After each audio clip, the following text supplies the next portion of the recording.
75% మాట్లాడతారు mother tongue లో అమ్మ భాషలో ఎగ్జామ్ రాసి పాస్ అవుతున్నప్పుడు తెలంగాణలో UPS union public service commission లో దాదాపు 80% మంది ఇంగ్లీష్ మీడియం విద్యార్థులే ఉత్తీర్ణ సాధిస్తున్నారు, సివిల్స్ గా ఎంపిక అవుతున్నారు. మొన్న మన తెలుగులో వచ్చిన వాళ్ళు కూడా మన తెలుగులో కూడా 7 ఎంపిక అయ్యారు. 7 కూడా ఇంగ్లీష్ మాధ్యమంలో రాసిన వాళ్ళే. అట్లానే భాషా వివక్ష అంటే నారాయణ చైతన్య తీసుకుందాం. సంస్కృతం చదివిన వాడికి 100 మార్కులు వస్తున్నాయి, తెలుగు రాసిన వాడికి 80 మార్కులు దాటట్లేదు. అంటే అన్యాయం జరిగిందా, అక్రమం జరిగిందా? ఏం మాట్లాడుతున్నారండి? తెలుగు క్వాలిఫై పేపర్ ఎందుకు పెట్టలేదు మరి మీరు? తెలుగు భాషలో తెలుగు క్వాలిఫై ఇంగ్లీష్ పెడతాడు అన్న. ఎందుకంటే అడ్మినిస్ట్రేషన్ తెలుగు అడ్మినిస్ట్రేషన్ అనేది ఇంగ్లీష్ లో కూడా ఉంటది కాబట్టి. ఇప్పుడు నాకు రాదు ఇంగ్లీష్, నాకు ఇంగ్లీష్ రాదు. తమిళనాడుకో లేకుంటే కర్ణాటకో తెలుగు క్వాలిఫై. నేను డిప్యూటీ కలెక్టర్ గానీ లేదా డిఎస్పీ గానీ రిప్రజెంటేషన్ చేయాలి, నాకు తెలుగు రాదు, ఇంగ్లీష్ రాదు. ఏం చేయాలి అప్పుడు? కర్ణాటకలో మనం పరీక్ష రాస్తే అవును మన కర్ణాటక ఉచ్చారాధన పెడతారు, కానీ తెలుగు భాషలో రాసేవాడు వాడు ఏపీపీఎస్ పెట్టి తప్ప 90% ఉద్యోగాలు 2018 దాని ప్రకారం 95% ఇప్పుడు రాష్ట్రం వాళ్ళు ఏపీపీఎస్ పెట్టి తప్ప తెలుగు అర్హత ఏందంటున్నా? తెలుగు ఉందా లేదా? బోడిగుండికి మోకాలికి ముడేసే వాదన చెప్పండి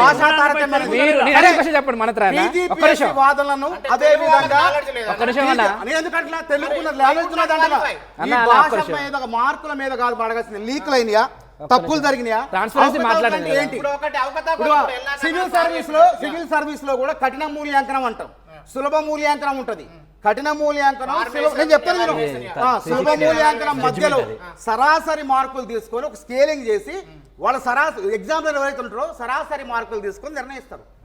ఇక్కడ కూడా అదే జరిగింది. కానీ మనం ఏం చేసినామంటే ఇక్కడ టీజీపీఎస్సీ వాదనలు కానీ ఇక్కడ విజేతల వాదనలు కానీ ధర్మాసనం వినలేదు కాబట్టి వాళ్ళు న్యాయం కోసం ఇంకో ధర్మాసనం పోతున్నారు. కాబట్టి ఇక్కడ అన్యాయం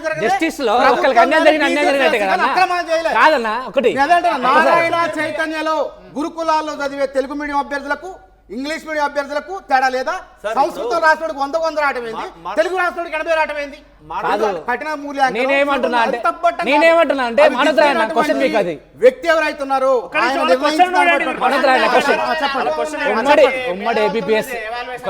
ఉమ్మడి ఏపీపీఎస్సీ గానీ ప్రెజెంట్ ఏపీఎస్సీ గానీ తెలుగు మీడియం క్వాలిఫైయింగ్ పేపర్ పెట్టారా లేదా? ఇది సహేతుకమైనటువంటి ఆరోపణ కాదు. నేను ఎందుకు చెప్తాను అంటే నేను మహేందర్ రెడ్డి దగ్గరికి వెళ్ళినా, మహేందర్ రెడ్డి గారి దగ్గరికి వెళ్ళినా తెలుగు నేను చెప్తాను దాని వల్ల ఉపయోగం లేదు, సమయం వృధా. మహేందర్ రెడ్డి తెలుగు క్వాలిఫై అయితే ఒక అర్థం ఉండేది. అడ్మినిస్ట్రేషన్ కాదు రైట్ అన్న,